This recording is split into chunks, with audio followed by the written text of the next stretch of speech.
पहला प्रश्न से हम स्टार्ट करेंगे आज की क्लास। अगर वीडियो पसंद है तो प्लीज़ लाइक कीजिएगा, ज़्यादा से ज़्यादा शेयर कीजिएगा ताकि सबके पास ये पहुंच सके। देखिए पहला प्रश्न यह है, 2 नंबर का ये प्रश्न है, ठीक है। 2 नंबर का ये प्रश्न में आता है। इसमें मैं दीर्घ उत्तरी भी प्रश्न बात करूंगा, अति लघु उत्तरीय और सब बात करूंगा, ठीक है। जो प्रश्न जितने नंबर का रहेंगे मैं आगे लिख भी दिया हूं। देखिए यह प्रश्न 2 नंबर का पूछा जाता है। क्या है कि समतल दर्पण द्वारा बने प्रतिबिंब के गुण धर्म बताइए।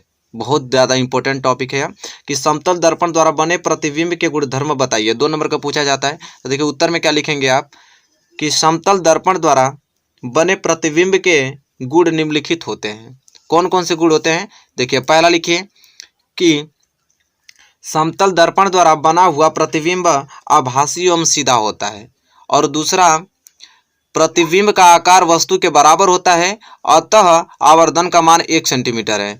और तीसरा पॉइंट लिखिए कि प्रतिबिंब दर्पण से उतनी दूरी पीछे होता है जितनी की वस्तु दर्पण के आगे होती है।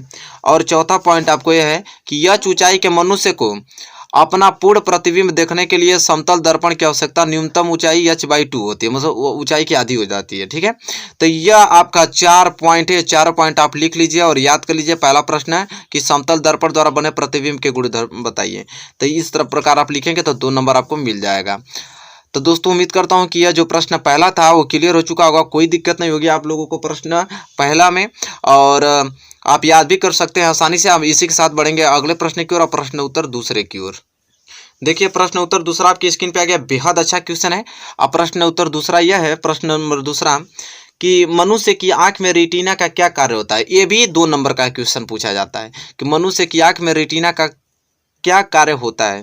तो चलिए उत्तर आप लिखेंगे कि मनुष्य की आंख में किसी भी वस्तु का प्रतिबिंब रेटिना पर बनता है, ये तो जानते ही आप लोग, तथा रेटिना पर बने प्रतिबिंब के रूप, रंग एवं आकार आदि का ज्ञान मस्तिष्क द्वारा होता है। समझ रहे हैं? कह रहा है कि किसी भी मनुष्य की आंख में किसी वस्तु का प्रतिबिंब उसके रेटिना पर बनता है, लेकिन अगर उस वस्तु के रूप का बात किया जाए, रंग का, आकार का बात किया जाए, तो यह ज्ञान कहाँ से होता है? मस्तिष्क के द्वारा होता है। तो देखिए आप सिंपली इसको याद कर सकते हैं। प्रश्न उत्तर दूसरा, प्रश्न नंबर दूसरा बहुत ही ज़्यादा इंपॉर्टेंट है। तो चलिए प्रश्न नंबर दूसरा अगर क्लियर हो गया होगा तो हम बढ़े क्वेश्चन नंबर तीसरे की ओर। क्वेश्चन नंबर तीसरा देखिए आपकी स्क्रीन पे, बहुत ही ज़्यादा इंपॉर्टेंट है यह कि एक इलेक्ट्रॉन पर कितना तथा कैसा आवेश होता है। ये भी 2 नंबर का क्वेश्चन पूछा जाता है कि एक इलेक्ट्रॉन पर कितना तथा कैसा आवेश होता है। तो चलिए हम बताते हैं आप लोगों को। तो देखिए उत्तर में आप लिखेंगे कि इलेक्ट्रॉन एक ऋणावेशित कण होता है तथा इस पर 1.6 × 10⁻⁻19 कूलाम ऋणावेश होता है, ठीक है। तो देखिए आप समझ में आ गया आप लोगों को कि इलेक्ट्रॉन एक कैसा ऋणावेशित कण होता है और इस पर कितना कूलाम, तो 1.6 × 10⁻⁻90 कूलाम ऋणावेश होता है। तो देखिए ये प्रश्न छोटा ही है, 2 नंबर का पूछता है, वेरी मोस्ट इंपॉर्टेंट, इसे याद करके ये आपको जाना है। चलिए क्वेश्चन नंबर तीसरा क्लियर। तो क्वेश्चन नंबर चौथे की ओर बढ़ते हैं। क्वेश्चन नंबर चौथा यह कह रहा है कि चुंबकीय बल रेखाएं किस रूप में प्राप्त होती हैं। चुंबकीय बल रेखाएं किस रूप में प्राप्त होती है, ये भी 2 नंबर का क्वेश्चन पूछा जाता है। तो चलिए हम बताते हैं। उत्तर आप किस प्रकार लिखेंगे कि चुंबकीय बल रेखाएं उत्तरीय ध्रुव से उत्पन्न होकर दक्षिणीय ध्रुव पर समाप्त होती है। चुंबक के अंदर बल रेखाओं की दिशा दक्षिणीय ध्रुव से उत्तरीय ध्रुव की ओर होती है, अतः चुंबकीय बल रेखाएं बंद वक्र के रूप में प्राप्त होती है, ठीक है। बहुत ज़्यादा महत्वपूर्ण प्रश्न है। जो भी अब क्वेश्चन कराया जाएगा, क्योंकि 1 महीने पेपर है, जो भी क्वेश्चन कराया जाएगा समझिए बहुत ही ज़्यादा इंपॉर्टेंट होगा और उसे आपको याद करना ही पड़ेगा। चलिए तो क्वेश्चन नंबर चौथा आप इस तरह नोट कर सके हैं कि चुंबकीय बल रेखाएं किस रूप में प्राप्त होती हैं, तो आप इस प्रकार लिख के इसे डिफाइन कर सकते हैं। तो ये क्वेश्चन नंबर चौथा अगर क्लियर हो गया हो तो हम बढ़ें अगले क्वेश्चन की ओर और क्वेश्चन नंबर 5वें की ओर, और उसे देखते हैं, उसे समझने की कोशिश भी करते हैं। चलिए अब देखिए प्रश्न 5वां आ गया है जो कि 4 नंबर का क्वेश्चन पूछा जाता है, ठीक है। वेरी मोस्ट इंपॉर्टेंट 4 नंबर का क्वेश्चन पूछा जाता है। तो 4 नंबर पूछा जाएगा तो भाई क्वेश्चन भी बड़ा होगा। चलिए तो मैं क्वेश्चन को करा रहा हूँ, वेरी मोस्ट इंपॉर्टेंट क्वेश्चन है। कह रहा है कि प्रकाश के अपवर्तन के नियम समझाइए। बहुत ज़्यादा पॉपुलर क्वेश्चन है, बहुत बार एग्जाम में पूछा गया, इस बार भी पूछने का बहुत ज़्यादा इसका चांसेस है। कह रहा है कि प्रकाश के अपवर्तन के नियम समझाइए। चलिए तो उत्तर में आप लिखेंगे कि प्रकाश के अपवर्तन के निम्नलिखित 2 नियम हैं। प्रकाश के अपवर्तन के निम्नलिखित 2 नियम है। कौन कौन से नियम है? तो प्रथम आप नियम लिखिए कि अपवर्तन के प्रथम नियम के अनुसार आपतित किरण, अपवर्तित किरण तथा आपतन बिंदु पर अभिलंब तीनों एक ही तल में होते हैं। समझ में आया। प्रथम नियम यह कहता है कि अपवर्तन के प्रथम नियम, जिसमें क्या कहता है कि आपतित किरण, अपवर्तित किरण तथा आपतन बिंदु पर अभिलंब तीनों एक ही तल में होते हैं। यह आपका क्या है, प्रथम नियम है। और द्वितीय नियम क्या बोलता है कि अपवर्तन के द्वितीय नियम के अनुसार कि दो माध्यमों के लिए आपतन कोण I की ज्या साइन तथा अपवर्तन कोण R की ज्या साइन का अनुपात नियतांक होता है। कह रहा है कि साइन I अपन साइन R होता है। दूसरा नियम जो कि क्या आता है, नियतांक होता है। और देखिए इस नियम को ही क्या कहते हैं, हम स्नेल का नियम भी कहते हैं। इस नियम को ही हम स्नेल का नियम भी कहते हैं। अगर स्नेल का नियम भी पूछेगा तो आप यही लिखेंगे। तो इस नियम को स्नेल का नियम भी कहते हैं। इस नियतांक को प्रथम माध्यम के सापेक्ष द्वितीय माध्यम का अपवर्तनांक कहते हैं। इसे यन, देखिए स्मॉल यन मतलब अपवर्तनांक या तो म्यू द्वारा प्रदर्शित करते हैं तथा इसके दोनों ओर प्रथम व द्वितीय माध्यम का संकेत लिखा जाता है। तो इस प्रकार यह प्रश्न लॉन्ग था, 4 नंबर का पूछता है एग्जाम में, इसलिए मुझे बताना पड़ा क्योंकि इंपॉर्टेंट है भाई। ठीक है, एग्जाम में आएगा ही आएगा, कोई जरूरी थोड़ी 2 नंबर का एक थोड़ी प्रश्न आएगा, 4 नंबर का भी आता है। तो चलिए इस प्रकार मैं सभी क्वेश्चंस को लेकर चल रहा हूँ साथ में जो इंपॉर्टेंट हो। तो चलिए 4 नंबर का प्रश्न आता है और उम्मीद करता हूँ कि प्रश्न आपने क्लियर कर लिया होगा अच्छे ढंग से। चलिए क्वेश्चन नंबर 5वां अगर आपको क्लियर हो गया हो तो हम क्वेश्चन नंबर 6वां और बढ़ें और उसे समझने की कोशिश करते हैं। चलिए देखिए क्वेश्चन नंबर 6वां भी वेरी मोस्ट इंपॉर्टेंट है, भी लॉन्ग क्वेश्चन है जो कि 4 नंबर का पूछता है, बहुत ज़्यादा इंपॉर्टेंट है। इसलिए बता रहा हूँ कि मानव नेत्र की समंजन क्षमता को परिभाषित कीजिए। बहुत बार क्वेश्चन पूछा गया है, बहुत बार पूछा गया है कि मानव नेत्र की समंजन क्षमता को परिभाषित कीजिए। 4 नंबर का तो बड़ा होगा ही, तो बड़ा हो चाहे छोटा भाई इंपॉर्टेंट बताना ही पड़ेगा। चलिए तो उत्तर आप लिखेंगे कि जब हम अनंत पर स्थित किसी वस्तु को देखते हैं तो नेत्र पर गिरने वाली समांतर किरणें नेत्र लेंस द्वारा रेटिना पर फोकस हो जाती हैं और नेत्र को वस्तु स्पष्ट दिखाई देती है। चित्र ए, अब चित्र ए मतलब कि देखिए यहाँ पे चित्र आप देखिए, यह चीज़ कह रहा है कि जब हम अनंत पर किसी वस्तु को देखते हैं तो नेत्र पर गिरने वाली समांतर, देखिए नेत्र पर गिरने वाली समांतर किरणें नेत्र लेंस द्वारा रेटिना पर, देखिए यहाँ पे समांतर जा रही है और कहाँ मिल रही है, रेटिना पर एक स्पष्ट प्रतिबिंब बना रही है। तो इसे नेत्र लेंस बोलते हैं और ये रेटिना पर प्रतिबिंब बना रहा है। यहाँ पे दूर अनंत स्थित वस्तु से आने वाली समांतर किरणें यहाँ आ रही है, देखिए दूर वस्तु से समांतर किरणें आ रही है जो कि कहाँ पे, रेटिना पे एक स्पष्ट प्रतिबिंब बना रही है। तो वही लिखा है कि चित्र ए। देखिए इस स्थिति में मांसपेशियां ढीली रहती हैं तथा नेत्र लेंस की फोकस दूरी काफी अधिक होती है। जब नेत्र की किसी समीप की वस्तु को देखते हैं तो मांसपेशियां सिकुड़कर लेंस के तलों की वक्रता त्रिज्याओं को छोटा कर देती है। इससे नेत्र लेंस की फोकस दूरी कम हो जाती है और वस्तु का स्पष्ट प्रतिबिंब पुनः रेटिना पर बन जाता है। जैसा कि चित्र आप बी देखिए, अब चित्र बी इसमें में देखिए, चित्र बी कह रहा देखा निकट स्थित बिंदु में यहाँ पे देखिए क्या होता है, नेत्र सिकुड़ जाता है, सिकुड़ने के बाद जो प्रतिबिंब यहाँ पे रेटिना पे स्पष्ट प्रतिबिंब बना रहा है, ये नेत्र लेंस है जो कि एक स्पष्ट न्यूनतम दूरी जानते हैं आप लोग 25 सेंटीमीटर होता है किसी वस्तु को देखने के लिए। तो देखो 25 सेंटीमीटर पर वस्तु रखा गया है और स्पष्ट आपका प्रतिबिंब रेटिना बना रहा है। तो आपको चित्र भी आपको बनाना है, तो इस तरह बी, तो ये लिखा है कि चित्र बी देखिए, नेत्र की इस प्रकार फोकस दूरी को परिवर्तित करने की क्षमता को समंजन क्षमता कहते हैं। ठीक है, तो नेत्र के, तो इस प्रकार इस क्वेश्चनों को देख पाए कि बहुत ही ज़्यादा इंपॉर्टेंट था। कितना मैं लिख के मेहनत किया हूँ कि इतना बड़ा क्वेश्चन मैं आप लोगों को लिखा हूँ भाई, इंपॉर्टेंट है तो आप लोग के लिए लिखना ही पड़ेगा। तो देखिए क्वेश्चन नंबर 6वां क्लियर हो गया होगा जो कि 4 नंबर का पूछता है। इतना चित्र वगैरह बना के अच्छे से लिखेंगे तब 4 नंबर मिलेगा। चलिए उम्मीद करता हूँ क्वेश्चन नंबर 6वां आपको क्लियर हो चुका होगा। तो हम बढ़े अगले क्वेश्चन की ओर, क्वेश्चन नंबर 7वें की ओर। चलिए देखिए क्वेश्चन नंबर 7वां आपकी स्क्रीन पे आ गया है जो कि बहुत ही ज़्यादा इंपॉर्टेंट क्वेश्चन है। और क्वेश्चन नंबर 7वां यह कह रहा है कि प्रतिरोध से क्या तात्पर्य है, यह किन किन बातों पर निर्भर करता है। ये भी आपका 4 नंबर का क्वेश्चन पूछा जाता है कि प्रतिरोध से क्या तात्पर्य है, यह किन किन बातों पर निर्भर करता है। तो चलिए इस क्वेश्चन को हम लोग बहुत ही आसान तरीके से समझने की कोशिश करेंगे। तो देखिए उत्तर में क्या लिखेंगे आप कि किसी चालक का वह गुण, किसी चालक का वह गुण जिसके कारण वह विद्युत धारा के प्रवाह का विरोध करता है चालक का प्रतिरोध अथवा विद्युत प्रतिरोध कहलाता है। इसे कैपिटल आर से व्यक्त करते हैं। ठीक है, तो यहाँ तक तो आपको प्रतिरोध समझ में आ गया। विद्युत प्रतिरोध किसे कहते हैं, प्रतिरोध आर बराबर क्या होता है, विभवांतर बटे धारा होता है। ठीक है, ये भी मैं फार्मूला भी लिख दिया हूँ आप लोगों को। देखिए कह रहा है कि चालक तार का प्रतिरोध निम्नलिखित कारणों पर निर्भर करता है, क्योंकि कारण भी हमको बताना था। तो किन किन कारणों पर निर्भर करता है, तो पहला लिखिए चालक तार की लंबाई पर, चालक तार की लंबाई पर निर्भर करता है। तो इसमें लिखेंगे कि किसी चालक तार का विद्युत प्रतिरोध R चालक के तार की लंबाई L के अनुक्रमणपाती होता है। जैसा कि आप देख पा रहे हैं कि जो R है वो L के क्या अनुक्रमणपाती है। ठीक है, अब दूसरा देखिए क्या इसके कारण है। देखिए दूसरा किन कारणों पर निर्भर करता है, तो चालक तार के क्षेत्रफल पे, चालक तार के क्षेत्रफल पे। तो इसमें आप लिखेंगे कि किसी चालक तार का विद्युत प्रतिरोध R चालक तार के अनुप्रस्थ काट के क्षेत्रफल A के व्युत्क्रमानुपाती होता है। ठीक है, तो R व्युत्क्रमानुपाती 1/A। ठीक है, तो यहाँ R जो है A के अनुक्रमानुपाती है। और तीसरा किन कारणों पर निर्भर करता है, तो चालक तार के पदार्थों पर निर्भर करता है। और इसमें आप लिखेंगे कि यदि विभिन्न पदार्थों के समान लंबाई L तथा समान और उपप्रस्थ काट A के तार के लिए जाए तो अनेक प्रतिरोध भिन्न भिन्न होंगे। ठीक है, और चौथा पॉइंट किन कारणों पर निर्भर करता है, तो चालक तार के ताप पर निर्भर करता है। और इसमें लिखेंगे कि ताप बढ़ाने पर विद्युत प्रतिरोध बढ़ जाता है। ताप बढ़ाने पर क्या होता है कि विद्युत प्रतिरोध बढ़ जाता है। तो दोस्तों उम्मीद करता हूँ क्वेश्चन नंबर आपका 7वां भी क्लियर हो गया है। तो हम बढ़े अगले क्वेश्चन की ओर, क्वेश्चन नंबर 8वें की ओर।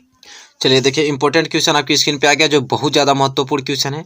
कह रहा है कि किसी चुंबकीय क्षेत्र में स्थित विद्युत धारावाही चालक पर आरोपित बल कब अधिकतम होता है। बहुत ही ज़्यादा महत्वपूर्ण क्वेश्चन है कि किसी चुंबकीय क्षेत्र में स्थित विद्युत धारावाही चालक पर आरोपित बल कब अधिकतम होता है। तो देखिए उत्तर में आप क्या लिखेंगे, तो देखिए उत्तर इसका क्या लिखेंगे, बहुत ज़्यादा इंपॉर्टेंट क्वेश्चन है कि जब चालक को चुंबकीय क्षेत्र के अभिलंबवत दिशा में रखा जाता है तब चालक पर आरोपित बल अधिकतम होता है, क्योंकि चालक पर आरोपित बल F बराबर बिल साइन थीटा, अतः साइन थीटा का मान अधिकतम होने पर F का मान भी अधिकतम होगा। साइन थीटा का अधिकतम मान 1 के होने के लिए क्या होता है कि थीटा बराबर 90 होना चाहिए, अर्थात चालक को चुंबकीय क्षेत्र की दिशा के अभिलंबवत दिशा में रखा जाना आवश्यक है।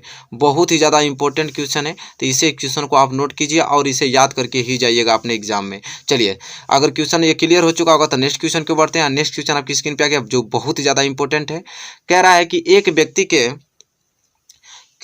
व्यक्ति के चश्मे के ऊपरी भाग अवतल लेंस तथा निचले भाग उत्तल लेंस लगा है, तो मनुष्य की आंख में कौन सा दोष होगा। देखिए बहुत ज़्यादा इंपॉर्टेंट है। कह रहा है कि एक व्यक्ति के चश्मे के ऊपरी भाग में अवतल लेंस लगाया, निचले भाग में उत्तल लेंस लगाया, तो बताइए कि उस व्यक्ति के नेत्र में कौन सा दोष होगा। तो देखिए आप लिखेंगे उत्तर में कि इस प्रकार के व्यक्ति की आंखों में जरा दूरदृष्टिता दोष होता है। इस दोष के निवारण हेतु द्विफोकसीय अवतल तथा उत्तल लेंस का उपयोग करते हैं।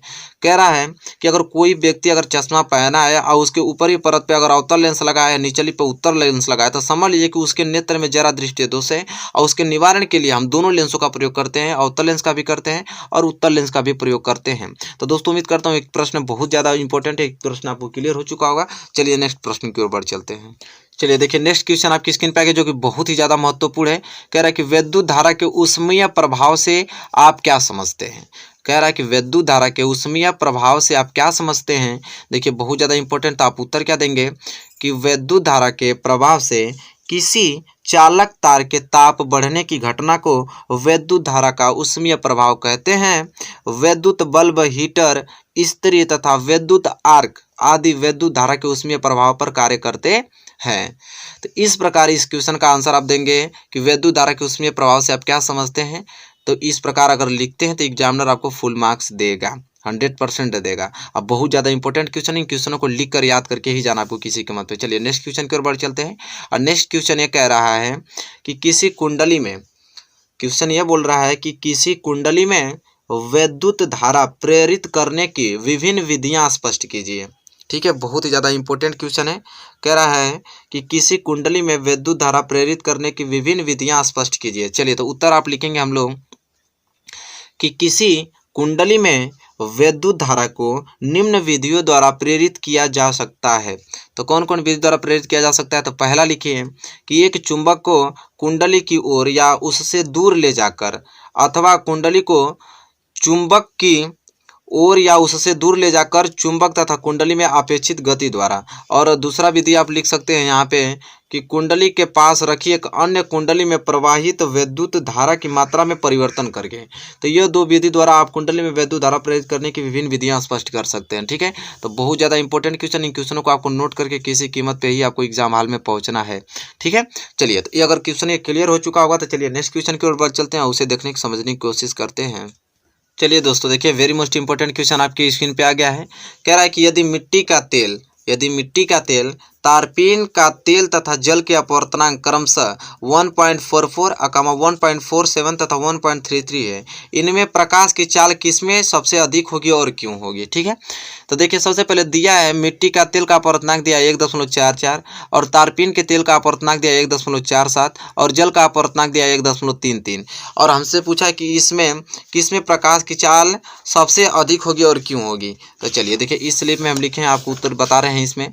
तो देखिए आप इसका उत्तर देंगे कि जो माध्यम सबसे अधिक प्रकाशीय विरल है अर्थात जिसका अपवर्तनांक सबसे कम है, उस माध्यम में प्रकाश की गति सबसे तीव्र होगी।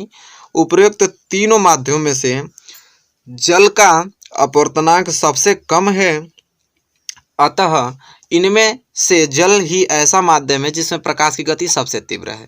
कह रहा है कि जो तीनों लिस्ट दिया है, इसमें जो तीनों लिस्ट यहाँ पे देख रहे हैं जो दिया है, इसमें जल का अपवर्तनांक की इन तीनों में सबसे कम है और जिसका अपवर्तनांक सबसे कम होता है समझो जिसमें प्रकाश की चाल सबसे तेज होती है। तो जल का अपवर्तनांक सबसे कम है इसलिए प्रकाश की चाल इसमें सबसे तेज जाएगी। ठीक है, तो इस प्रकार उत्तर आपको लिखना है। वेरी मोस्ट इंपॉर्टेंट क्वेश्चन है। चलिए नेक्स्ट क्वेश्चन के ऊपर चलते हैं। नेक्स्ट क्वेश्चन देखिए आपकी स्क्रीन पे आ गया है। कह रहा है कि मनुष्य की आंख में रेटिना का क्या कार्य होता है। कह रहा है मनुष्य की आंख में रेटिना का क्या कार्य होता है। तो दोस्तों आप उत्तर लिखेंगे कि मनुष्य की आंख में किसी भी वस्तु का प्रतिबिंब रेटिना पर बनता है तथा रेटिना पर बने प्रतिबिंब के रूप, रंग एवं आकार आदि का ज्ञान मस्तिष्क द्वारा होता है। ठीक है, तो वेरी मोस्ट इंपॉर्टेंट क्वेश्चन है। चलिए नेक्स्ट क्वेश्चन के ऊपर चलते हैं। नेक्स्ट क्वेश्चन दोस्तों यह है, कह रहा है कि प्रिज्म से श्वेत प्रकाश के गुजरने पर न्यूनतम व अधिकतम विचलन किन रंगों का होता है। वेरी मोस्ट इंपॉर्टेंट क्वेश्चन है कि प्रिज्म से श्वेत प्रकाश के गुजरने पर न्यूनतम व अधिकतम विचलन किन रंगों का होता है। तो आप उत्तर लिखेंगे कि प्रिज्म से श्वेत प्रकाश से गुजरने पर न्यूनतम विचलन लाल रंग के प्रकाश का होता है तथा अधिकतम विचलन बैंगनी रंग के प्रकाश का होता है। जो वेरी मोस्ट इंपॉर्टेंट क्वेश्चन, जैसा कि आप जान गए हैं कि प्रिज्म से श्वेत प्रकाश गुजरने पर न्यूनतम विचलन कोण किसका लाल रंग का होता है तथा अधिकतम विचलन बैंगनी रंग का होता है। तो दोस्तों इस वीडियो में मैंने वेरी मोस्ट इंपॉर्टेंट क्वेश्चन आपको बता दिया। इस क्वेश्चन को, सारे क्वेश्चन को आपको नोट करना है, नोट करके याद करके आपको एग्जाम में जाना है। और जितने भी वीडियोस मैं बनाऊंगा दिन भर में सबको आपको देखना है। अगर वीडियो दोस्तों पसंद आए तो प्लीज़ इसे लाइक कीजिए और ज़्यादा से ज़्यादा शेयर कीजिए और अपने मित्र, यहाँ जितने भी मित्र हो सबके यहाँ फैला दीजिए ताकि सब समझते हैं। चलिए दोस्तों देखिए पहला क्वेश्चन आ गया है। पहला क्वेश्चन मैं पढ़ता हूं। अब आप लोगों को बहुत बेहद अच्छे तरीके से समझाने की कोशिश करूंगा मैं। देखिए ये क्वेश्चन किस प्रकार पहले एग्जाम में आपसे पूछ सकता है। तो 3 तरीके से ये क्वेश्चन आपके एग्जाम में पूछता है। बहुत ही इंपॉर्टेंट क्वेश्चन है। बायोलॉजी का क्वेश्चन पहला कह रहा है कि लार में कौन सा एंजाइम होता है और वह किसका पाचन करता है। अच्छा ठीक है, लार में कौन सा एंजाइम होता है और वो किसका पाचन करता है, इस प्रकार से क्वेश्चन आपको पूछे जाएंगे। या तो इस प्रकार से नहीं पूछे जाएंगे तो 100% दावे के साथ में कर रहा हूँ, इस प्रकार पूछे जाएगा कि लार में कौन सा एंजाइम पाया जाता है, उसका नाम लिखिए तथा बताइए कि यह क्या कार्य करता है। या तो इन दोनों प्रकार से नहीं पूछेगा तो फिक्स है कि लास्ट ये इसी प्रकार से पूछेगा, अन्यथा पूछ ही नहीं सकता है कि भोजन के पाचन में लार की क्या भूमिका है। तो अब तक 3 ढंग से हमारे एग्जाम में अब तक क्वेश्चन पूछे गए हैं। इस क्वेश्चन का 3 रूप है, इन तीनों रूप में से कोई रूप आपको दे देगा। ठीक है, तो आपको देखिए इन तीनों क्वेश्चन को याद होना चाहिए कि अगर ये पूछे तो हमको आंसर क्या लिखना है। तो पूछा है कि लार में कौन सा एंजाइम होता है और वह किसका पाचन करता है। ठीक है, तो देखिए एग्जामिनर आप में अगर इसमें लिखते हैं आप क्वेश्चन तो एग्जामिनर एक ही बात पे आपको फोकस करेगा कि लार में कौन सा एंजाइम होता है। तो एंजाइम का नाम वो देखेगा और वह देखेगा कि वो किसका पाचन करता है। 2 को नाम देखेगा, बीच में आप कुछ भी लिखे रहेंगे तो चलेगा, लेकिन इन दोनों कंडीशन को आपको किसी कीमत पे लिखना होगा। और जो लिख रहे हैं तो उसको ब्लैक पेन से लिखे और अंडरलाइन नीचे कर लीजिए। तो चलिए देखिए उत्तर किस प्रकार लिखेंगे आप। देखिए उत्तर आप बहुत ही सिंपल से लिखेंगे। कह रहा है कि लार में टाइलिन या एमाइलेज एंजाइम पाया जाता है। जैसा कि आप देख पा रहे हैं कि मैंने लिखा कि लार में टाइलिन या एमाइलेज एंजाइम पाया जाता है तो टाइलिन और एमाइलेज को मैंने ब्लैक पेन से लिखा है, उसके अंडरलाइन कर लिया। तो लार में टाइलिन या एमाइलेज एंजाइम पाया जाता है। यह स्टार्च का आंशिक पाचन करता है। किसका? यह स्टार्च का आंशिक पाचन करता है। किसका पाचन करता है? तो स्टार्च का आंशिक पाचन करता है। मनुष्य में 3 जोड़ी लार ग्रंथियां पाई जाती हैं। देखिए 3 जोड़ी की मैंने ब्लैक पेन से लिख के अंडरलाइन कर दिया। 3 जोड़ी लार ग्रंथियां पाई जाती हैं। लार में उपस्थित टाइलिन नामक एंजाइम की उपस्थिति में मंड या स्टार्च माल्टोज शर्करा में बदल जाता है। ठीक है, तो देखिए इस क्वेश्चन का ये आंसर है। अब बताइए, देखिए इसमें क्लू आपको क्या याद करना है? आपको बस यही याद करना है कि लार में कौन सा एंजाइम? तो टाइलिन या एमाइलेज एंजाइम पाया जाता है। ये किसका पाचन करता है? तो स्टार्च का पाचन करता है। मनुष्य में कितने जोड़ी लार ग्रंथियां पाई जाती है? तो 3 जोड़ी लार ग्रंथियां पाई जाती हैं। ठीक है, यह टाइलिन नामक एंजाइम किसमें बदल जाता है? तो माल्टोज शर्करा में बदल जाता है। ठीक है, माल्टोज शर्करा में यह टाइलिन नामक स्टार्च बदल जाता है। तो अब बताइए इसमें कोई दिक्कत है? आप लोगों को कोई दिक्कत नहीं है। अगर आपसे पूछे कोई लार में कौन सा एंजाइम पाया जाता है, तो चलिए हमारे साथ बोलिए, टाइलिन या एमाइलेज। ये किसका पाचन करता है? स्टार्च का पाचन करता है। कितने जोड़ी लार ग्रंथियां पाई जाती हैं? 3 जोड़ी लार ग्रंथियां पाई जाती हैं। ये किस में कन्वर्ट हो जाता है? तो माल्टोज शर्करा में कन्वर्ट हो जाता है। तो बताइए, कुछ भी रट्टा मारने की जरूरत है? कुछ भी रट्टा मारने की जरूरत नहीं है। कंसेप्ट इज पावर, कंसेप्ट को पकड़िए। क्यों? ठीक है, तो ये 3-4 पॉइंट बस आपके दिमाग में चलना चाहिए अगर क्वेश्चन आपके एग्जाम में आ जाता है तो। ठीक है, अब बताइए, कभी भूलेंगे? कभी नहीं भूलेंगे। आप आराम से जाइएगा एग्जाम में, धैर्य से आप इसको लिख दीजिएगा। तो यही 3-4 पॉइंट याद करना होता है। ठीक है, अब रट्टा मारने लगेंगे तो आपको याद भी नहीं होगा और कुछ भी नहीं कर पाएंगे आप। चलिए, उम्मीद करता हूँ क्वेश्चन पहला बहुत ही अच्छे से समझ में आ गया होगा। इसी प्रकार मैं सारे क्वेश्चंस आपको समझाने की कोशिश करूंगा ट्रिक से, और वीडियो को आप लाइक करते रहिए, शेयर करते रहिए। चलिए क्वेश्चन नंबर दूसरे की ओर बढ़ते हैं। देखिए दोस्तों, इसी प्रकार क्वेश्चन नंबर दूसरा आप लोग के सामने प्यारा से क्वेश्चन आ गया, जो वेरी मोस्ट इंपॉर्टेंट बायो की क्वेश्चन है। यह क्वेश्चन एक बार पहले देखिए, क्वेश्चन आए तो पहले क्वेश्चन को 1-2 बार ध्यान से पढ़ते हैं। चलिए पढ़ते हैं। कह रहा है कि पोषण को परिभाषित कीजिए तथा मृत्युजीवी एवं परजीवी पोषण में अंतर बताइए। तो सबसे पहले हमको इसमें क्या, एग्जामिनर हमको क्या देखेगा कि पहले पोषण की परिभाषा हमसे देखेगा और देखेगा कि मृत्युजीवी एवं परजीवी पोषण में अंतर यह बताए हैं कि नहीं। यही तो 2-3 कंडीशन देखेगा एग्जामिनर। तो चलिए इस क्वेश्चन को समझने की कोशिश करते हैं कि उसका उत्तर किस प्रकार लिखेंगे।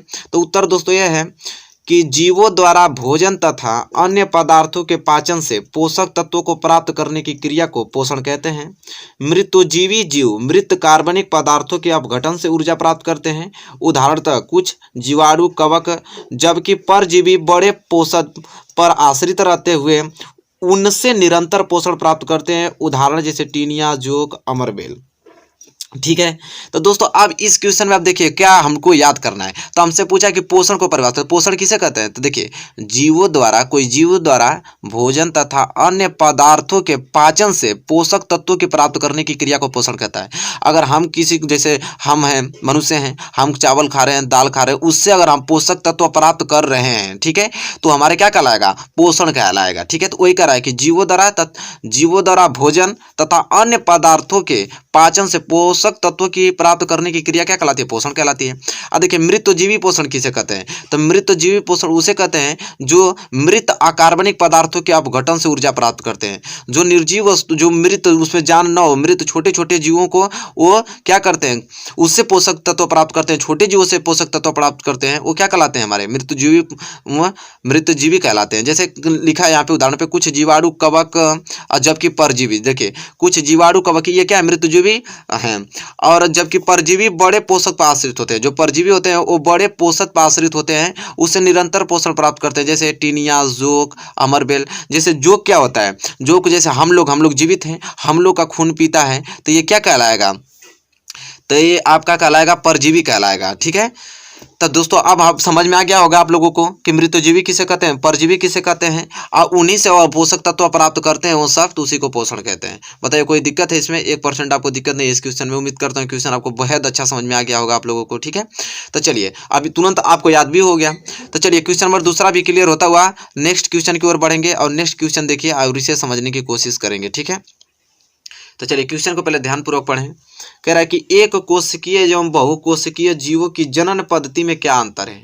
कह रहा है एक कोशिकीय एवं बहुकोशिकीय जीवों की जनन में क्या अंतर है। तो चलिए एक बार हम लोग आंसर पढ़ते हैं, फिर हम लोग दिमाग लगाएंगे इसे किस प्रकार याद करेंगे। तो आंसर है, एक कोशिकीय जीवों की अपेक्षा बहुकोशिकीय जीवों की जनन के लिए अपेक्षाकृत अधिक जटिल विधि की आवश्यकता होती है क्योंकि विशेष कार्य हेतु इनमें विशिष्ट कोशिकाएं संगठित होकर उत्तक का निर्माण करती हैं तथा उत्तक संगठित होकर अंग बनाते हैं। शरीर में इनकी स्थिति भी निश्चित होती है, जबकि एक कोशिकीय जीव सरल संरचना वाले होते हैं तथा इनमें जनन की कोई विशेष कोशिकाएं नहीं होती हैं। ठीक है, अब आप कहेंगे कि इस क्वेश्चन को कैसे याद करें, तो बहुत ही सिंपल तरीका है इसको याद करने का। कह रहा है कि एक कोशिकीय एवं बहुकोशिकीय जीवों की जनन पद्धति में क्या अंतर है। तो आप इस प्रकार याद कर सकते हैं कि देखिए, एक कोशिकीय जीवों की अपेक्षा बहुकोशिकीय बहुत जटिल होता है। पहला पॉइंट बहुत क्या होता है, जटिल होता है। और दूसरा पॉइंट आप याद करेंगे कि इसके जो कोशिका होते हैं, ये कोशिका मिलकर क्या बनाते हैं, उत्तक का निर्माण करते हैं, और उत्तक किनका, अंगों का निर्माण करते हैं। और बहुकोशिकीय शरीर में, बहुकोशिकीय जो होता है शरीर में इनकी स्थिति निश्चित होती है, जबकि कोशिकीय जीव में सरल संरचना वाले होते हैं। जो एक कोशिकीय होते हैं वो शरीर में सरल संरचना वाले होते हैं और उसमें विशेष कोशिकाएं नहीं होती हैं। ठीक है, उम्मीद करता हूं कि बस इतना पॉइंट आपको याद करना है कि एक कोशिकीय के अपेक्षा बहुकोशिकीय बहुत जटिल होता है। बहुकोशिकीय के जो कोशिका होती हैं वो उत्तक का निर्माण करती हैं, उत्तक अंग बनाते हैं। ठीक है, बहुकोशिकीय शरीर में एक सरल संरचना होती है, एक निश्चित होती है, जबकि एक कोशिकीय संरचना वाले होते हैं। एक कोशिकीय जो होता है एक सरल संरचना वाले होते हैं, इसमें जनन कोशिका विशेष कोशिकाएं नहीं होती है। ठीक है, जनन की कोई विशेष कोशिकाएं नहीं होती। देखिए, सिंपल तरीके से आपने याद कर लिया, तो उम्मीद करते हैं क्वेश्चन भी आपको क्लियर हो चुका होगा। अब हम बढ़ेंगे इसी के साथ अगले क्वेश्चन की ओर। क्वेश्चन नेक्स्ट, देखिए नेक्स्ट क्वेश्चन क्या कह रहा है उसे समझने की कोशिश करते हैं। और नेक्स्ट क्वेश्चन दोस्तों यह है कि पुरुषों में पाए जाने वाले लिंग गुणसूत्र का विवरण दीजिए। कह रहा है पुरुषों में पाए जाने वाले लिंग गुणसूत्र का विवरण दीजिए। चलिए देखते हैं कि पुरुषों में कौन से गुणसूत्र पाए जाते हैं। तो यहाँ पे आंसर देंगे कि लिंग निर्धारण करने वाले गुणसूत्र लिंग गुणसूत्र कहलाते हैं। तो देखिए सिंपल तो है, लिंग निर्धारण करने वाले गुणसूत्र लिंग गुणसूत्र कहलाते हैं। इन्हें हेटेरोसोम भी कहते हैं। देखिए, इन्हें हेटेरोसोम, इसे ब्लैक पेन से आपको अंडरलाइन कर देना है, इसे हेटेरोसोम भी कहते हैं। लिंग गुणसूत्र नर और मादा दोनों में अलग अलग होते हैं। ठीक है, यह प्रायः यक्ष और वाई, यह प्रायः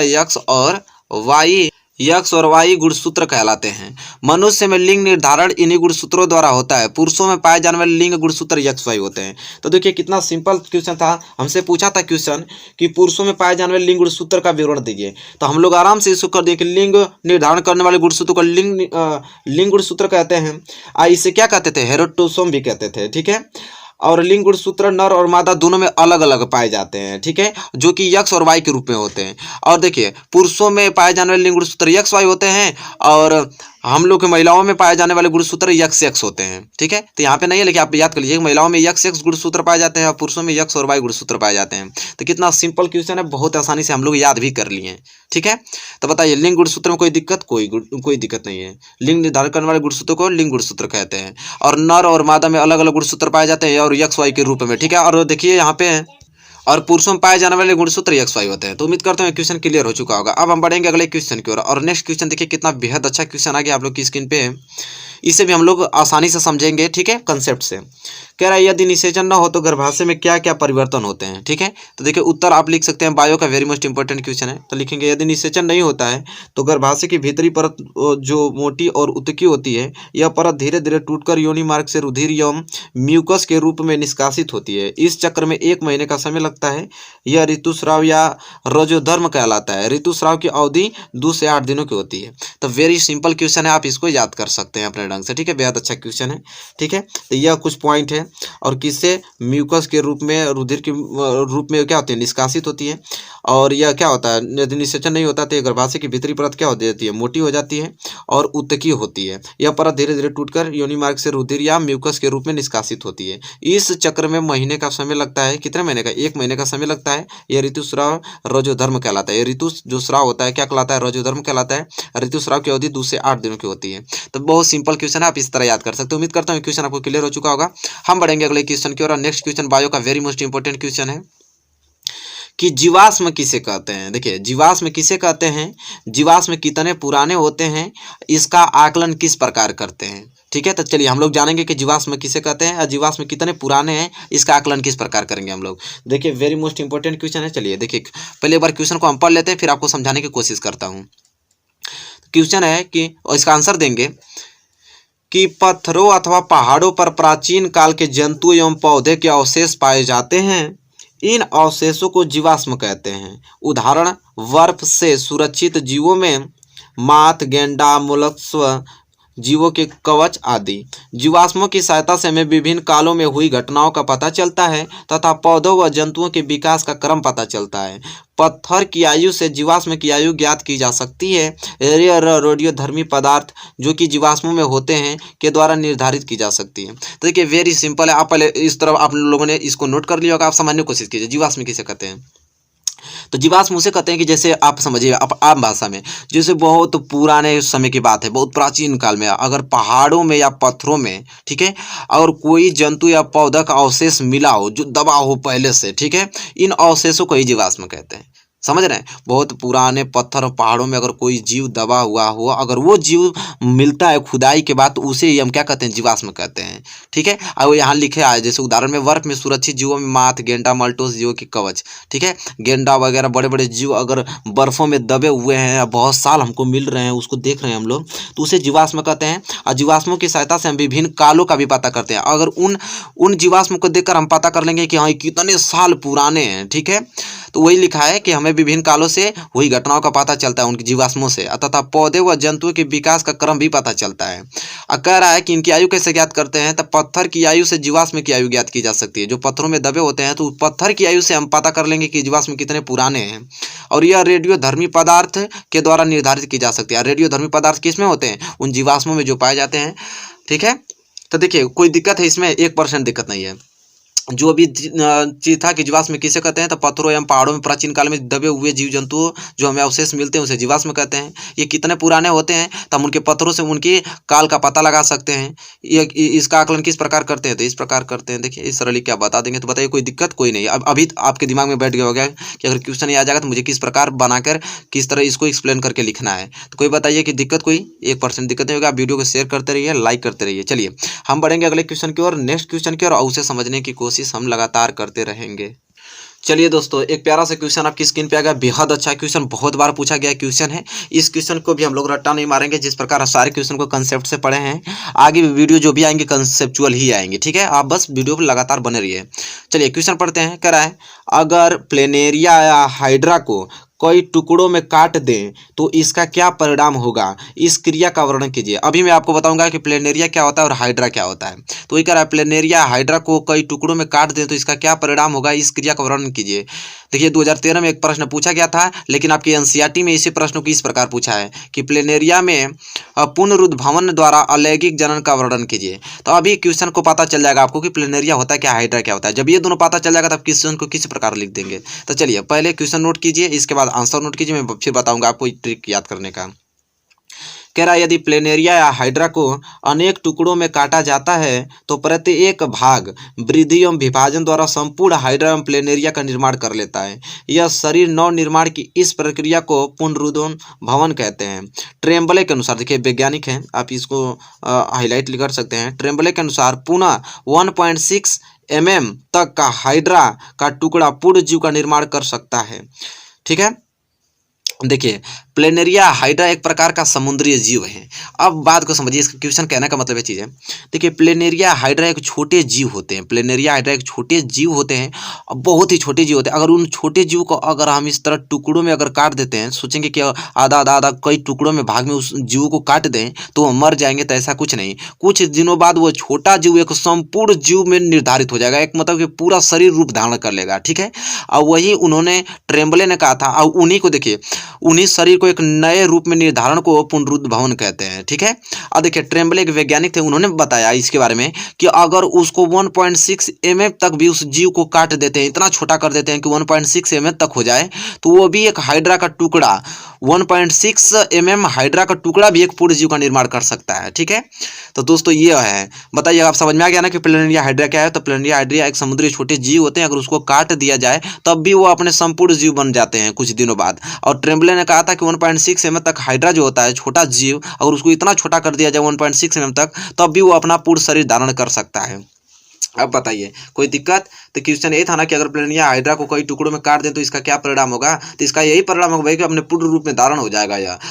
ठीक है, इस क्रिया का वर्णन कीजिए। तो इस प्रकार आप लिख के समझ जाएंगे। बताइए आपके दिमाग में तुरंत याद हो जाएगा कि नहीं? तो कोई दिक्कत नहीं होगा, मैं सारे में आपके साथ हूँ, बस आप हमारी हेल्प करते रहिए, आप वीडियो को शेयर करते रहिए, अपने फ्रेंडों को हमारे यहाँ जोड़िए। चलिए, उम्मीद करता हूँ कि क्वेश्चन आपको क्लियर हो चुका होगा। हम बढ़ेंगे अगले क्वेश्चन की ओर। नेक्स्ट क्वेश्चन देखिए आगे आप लोगों को ऐसे भी हम लोग ट्रिक कंसेप्चुअल से ही याद करेंगे। कहा है कि अलैंगिक जनन की अपेक्षा लैंगिक जनन के क्या लाभ है। अभी हम लोग पता करेंगे अलैंगिक जनन क्या होता है और लैंगिक जनन क्या होता है। तो वही हमसे कहा है अलैंगिक जनन की अपेक्षा लैंगिक जनन के क्या लाभ हैं। तो चलिए पहले हम प्रश्न एक बार पढ़ेंगे, आप लोग नोट करेंगे, इसके बाद समझने की कोशिश करेंगे हम लोग। चलिए उत्तर लिखें। इस प्रकार के जनन में विशेष जनन कोशिकाओं के बिना ही एक जनक द्वारा नई संतति का निर्माण होता है। इसके फलस्वरूप जिस संतति का जन्म होता है वह अनुवंशिकीय रूप से पूरी तरह अपने जनक के समान होती है। अतः इसकी संततियों विभिन्नताएं होने की प्रायः संभावना नहीं होती है। अलैंगिक जनन विधि मुख्यतः एकल जीव निम्न पादपों तथा जंतुओं में पाई जाती है। ठीक है, यहाँ तक आप लोगों ने लिख लिया। इसके आगे और है, मैं उसको भी पढ़ के सुनाता हूँ। पाया जाता है उदाहरण जैसे प्रोटोजोआ, कॉको तथा कुछ निम्न जीव जैसे प्रोटिस्टा, स्पंज, सिलेंट्रेटा व प्लेनेरिया आदि। इसके विपरीत लैंगिक प्रजनन द्वारा युग्मकों के संलयन से विभिन्नताएं उत्पन्न होती हैं जो जाति के अस्तित्व के लिए जरूरी है। यह विभिन्नताएं जैव विकास का मुख्य आधार हैं। यह जनन सामान्यतः निम्न श्रेणी के जंतुओं में अनुपस्थित होते हैं किंतु उच्च श्रेणी के जंतुओं में उपस्थित होते हैं। अब दोस्तों मैं आपको बताऊंगा कि अलैंगिक जनन की अपेक्षा लैंगिक जनन के क्या लाभ है। अलैंगिक जनन समझते हैं क्या होता है?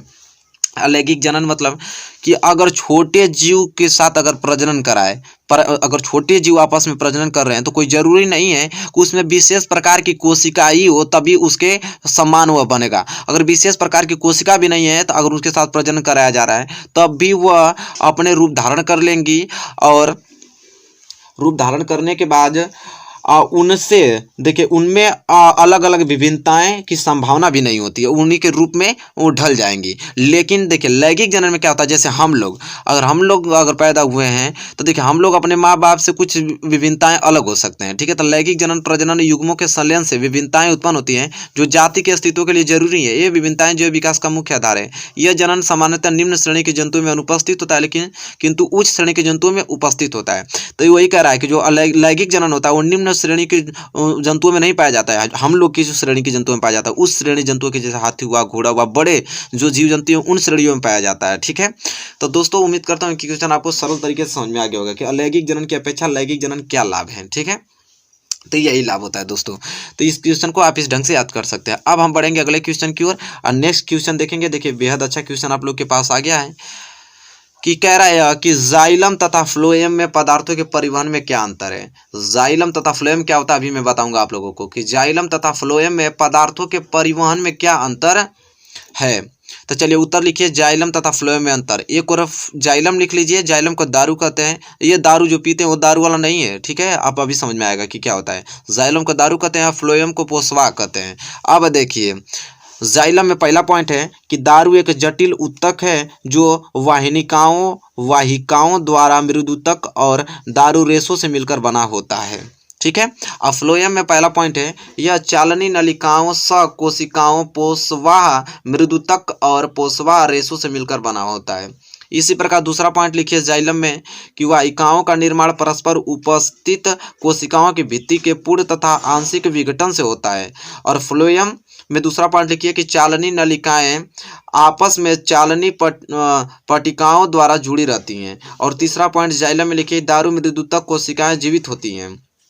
और जाइलम फ्लोएम में लिखिए कि चालनी नलिकाएं और कोशिकाएं जीवित होती हैं। ठीक है, तो ये आपका एक प्रकार से ये क्या है, कोशिकाएं हैं। ठीक है, तो जाइलम कोशिकाएं और फ्लोएम कोशिकाएं। तो जाइलम कोशिका और फ्लोएम कोशिका में अंतर पूछा था तो इस प्रकार आप लिखेंगे। ठीक है, तो कोई दिक्कत नहीं है। जो जाइलम होता है, जाइलम को ही दारू कहते हैं तो इसलिए लिखा है दारू एक जटिल उत्तक है जो वाहिकाओं द्वारा मृदुतक और दारू रेशों से मिलकर बना होता है। तो जाइलम किससे, तो दारू रेशों से मिलकर बना होता है। और फ्लोएम किससे, तो पोषवाह रेशों से मिलकर बना होता है। होता है, ठीक है, क्योंकि फ्लोएम को पोस्वा कहते हैं।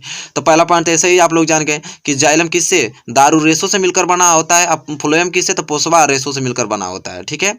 और यहाँ पे वासिकाओं का निर्माण परस्पर उपस्थित कोशिकाओं के भित्ति के पूर्ण तथा आंशिक विघटन से होता है, और फ्लोएम में चालनी नलिकाओं आपस में चालनी पट्टिकाओं द्वारा जुड़ी रहती हैं। तो इस प्रकार इसमें कोई कंसेप्ट नहीं है, आप आराम से इसको आराम से याद कर सकते हैं।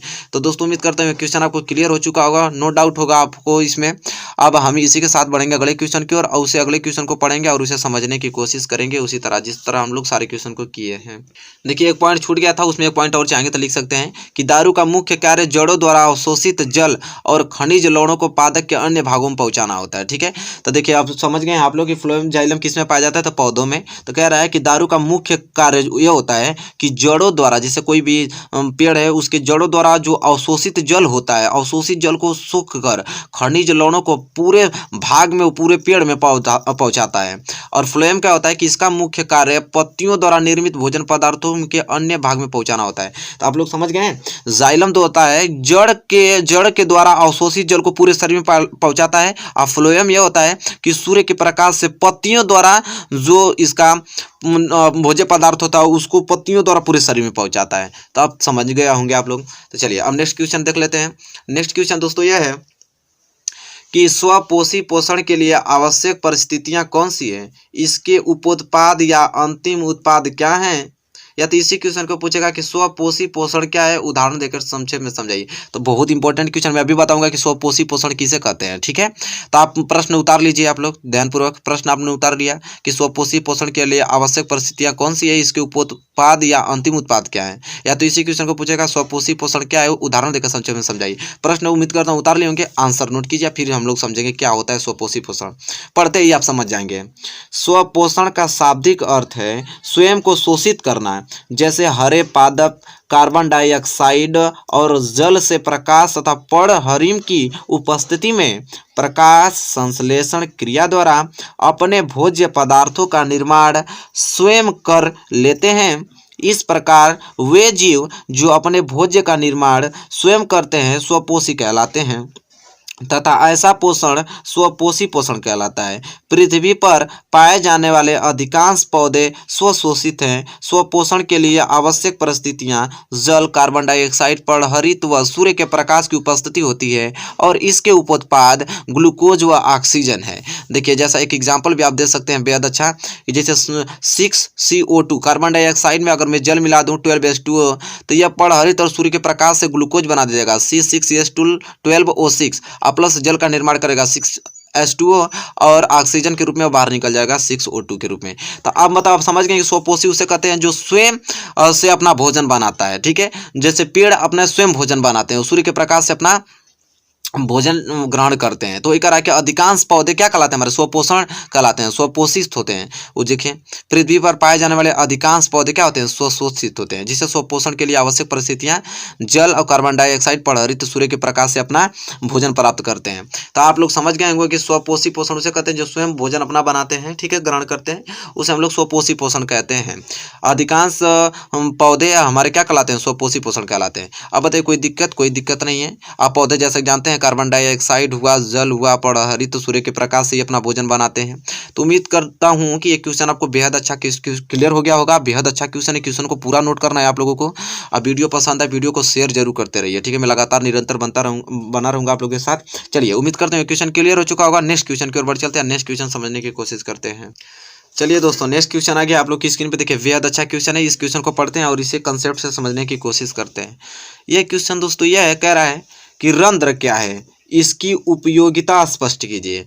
कह रहा है कि रंध्र क्या है, इसकी उपयोगिता स्पष्ट कीजिए। तो चलिए देखते हैं रंध्र क्या होता है। तो कह रहा है पादप की पत्तियां अन्य कोमल वायवीय भागों की वाय त्वचा में छोटे छोटे छिद्र में पाए जाते हैं, इन्हें रंध्र कहते हैं।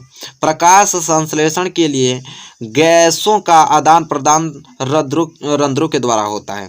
जैसे फूल देखें हैं, फूल अगर फूल के बीच में देखें तो कोई छिद्र रहेगा, ठीक है, छिद्र रहेगा छोटा, उसी को रंध्र कहते हैं। और उस रंध्र द्वारा प्रकाश संश्लेषण होता है। प्रकाश संश्लेषण की क्रिया द्वारा वो अपना भोजन प्राप्त करते हैं और पूरे वो जड़ में चला जाता है, ठीक है। समझ रहे हैं, और वहां से वो पौधा विकसित होने लगता है। रंध्र मालूम चल गया कि पादप की पत्तियों अन्य कोमल वायुवीय भागों की वाय त्वचा में, वाय मतलब बाहरी त्वचा में एक छोटे छिद्र पाए जाते हैं, इन्हें रंध्र कहते हैं। प्रकाश संश्लेषण के लिए गैसों का आदान प्रदान रंध्रों के द्वारा होता है। मतलब कि अगर अपना भोजन प्राप्त करेंगे प्रकाश की किरणों द्वारा तो उन्हीं रंध्रों के द्वारा आदान प्रदान होगा। ठीक है, प्रकाश संश्लेषण करके अपना भोजन प्राप्त करेंगे। बताइए रंध्र समझ में आ गया आप लोगों को? 100% क्लियर हो चुका होगा आप लोगों को। हम बढ़ेंगे नेक्स्ट क्वेश्चन की, और नेक्स्ट क्वेश्चन देखिए बेहद अच्छा क्वेश्चन है। इस क्वेश्चन को हम लोग समझेंगे और उसी प्रकार कंसेप्चुअल समझेंगे, रट्टा मारने की कोशिश बिल्कुल नहीं करेंगे। तो क्वेश्चन यह है कि वसा का पाचन आहार नाल के किस भाग में होता है? उस पाचक रस का नाम लिखिए जो वसा के पाचन में सहायक होता है। या तो इसी क्वेश्चन से पूछेगा कि हमारे शरीर में वसा का पाचन कैसे होता है, यह प्रक्रम कहाँ होता है। ठीक है, तो चलिए हम लोग इस क्वेश्चन को बढ़िया से पढ़ते हैं या कंसेप्चुअल पढ़ेंगे। तो दोस्तों यह है कि वसा का पाचन मुख्य रूप से कहाँ होता है? तो आहार नाल की छोटी आंत में होता है। तो एक बात तो पहले ही मालूम चल गया आप लोगों को कि वसा का पाचन मुख्य रूप से कहाँ होता है? आहार नाल की छोटी आंत में होता है। ग्रहणी में पीत रस द्वारा वसा का इमल्सीकरण होता है। तो देखिए ग्रहणी में पीत रस द्वारा वसा के क्या होता है? इमल्सीकरण होता है, इमल्सीकरण होता है तथा छोटी आंत में पाए जाने वाले लाइपेज एंजाइम द्वारा वसा का पाचन किया जाता है। तो कोई पूछेगा कि वसा का पाचन किसके द्वारा किया जाता है? तो क्या बताएंगे? लाइपेज एंजाइम द्वारा। लाइपेज एंजाइम द्वारा वसा का पाचन किया जाता है। और वसा का पाचन मुख्य रूप से कहाँ होता है? तो आहार नाल की छोटी आंत में होता है। ठीक है, अब देखिए यह भोजन की वसा को वसीय अम्ल तथा ग्लिसरॉल के अणुओं में विखंडित कर देता है। कह रहा है कि यह भोजन के जो वसा होता है उसके वसीय अम्ल तथा ग्लिसरॉल के अणुओं में क्या कर देता है? विखंडित कर देता है। तब बताइए क्वेश्चन रट्टा मारने की जरूरत है? 1% नहीं है। हमसे क्वेश्चन क्या पूछा है? वसा का पाचन आहार नाल के किस भाग में होता है? तो छोटी आंत में होता है। आहार नाल की छोटी आंत में वसा का पाचन होता है। उस पाचक रस का नाम लिखिए। तो क्या किसमें? लाइपेज एंजाइम द्वारा वसा का पाचन होता है और जो वसा का पाचन सहायक होता है। तो देखिए ये किसमें चेंज कर देता है? तो ये भोजन के जो वसा होते हैं उसको किसमें कन्वर्ट करता है? तो वसीय अम्ल तथा ग्लिसरॉल के अणुओं में क्या कर देता है? विखंडित कर देता है इसको। तो अब बताइए कोई दिक्कत? 1% दिक्कत नहीं। तो दोस्तों इस वीडियो में इतना ही क्वेश्चन मैं रखता हूं बायोलॉजी के इंपॉर्टेंट क्वेश्चन। आप कमेंट करके जरूर बताएं कि ये बायोलॉजी के इंपॉर्टेंट क्वेश्चन आपको याद होंगे कि नहीं, और वीडियो आपको कैसी लगी है। वीडियो अगर अच्छी आपको लगी तो प्लीज़ आपसे रिक्वेस्ट है कि इसे शेयर करें और लाइक करें, और अधिक से अधिक जो मैंने 5000 सब्सक्राइब का बहुत छोटा टारगेट है आप लोग के हिसाब से, ठीक है, आप लोग चाहेंगे तो ये अचीव हो जाएगा हमें। ठीक है, तो 5000 पहले सब्सक्राइब मेरा अचीव करवाइए। ठीक है, मैं निरंतर बना रहूँगा, जो कमेंट करेंगे उस पर मैं वीडियो बनाऊँगा। ठीक है, तो दोस्तों कल कल की बात मैं कर रहा हूँ, कल शाम को 4 साढ़े 4 बजे मैथ की वीडियो मेरी आएगी, बेहद अच्छा, कम से कम 1 घंटे की वीडियो मैथ की रहेगी। बेहद इंपॉर्टेंट क्वेश्चन में डिस्कस करूँगा। तो दोस्तों इस वीडियो को देखना ना भूलें, उस वीडियो को ज़्यादा से ज़्यादा शेयर कीजिएगा। अपने मित्र, आपके जितने भी मित्र हो इसमें जोड़ने की कोशिश कीजिए। ठीक है, और अच्छे से एग्जाम की तैयारी कीजिए। जिस प्रकार जो क्वेश्चन में कर रहा हूँ क्वेश्चन को करते रहिए। घर पर भी अपना टाइम टेबल बना दीजिए। ठीक है, कि आपको किस प्रकार पढ़ना है। ठीक है, कम से कम 8-9 घंटा आप डेली पढ़िए, क्योंकि 2 महीने आप मेहनत कर लेंगे तो आपकी लाइफ बन जाएगी। ठीक है, तो दोस्तों उम्मीद करता हूँ कि हमारे बात को आप जो भी मैं बता रहा हूँ आप इसका रिस्पेक्ट करते हो, कदर करते होंगे और हमारे बात को मानेंगे भी। ठीक है, तो दोस्तों तब तक के लिए मैं विदा लेता हूँ। मिलेंगे नेक्स्ट वीडियो में, तब तक आप अच्छे से पढ़ाई कीजिए।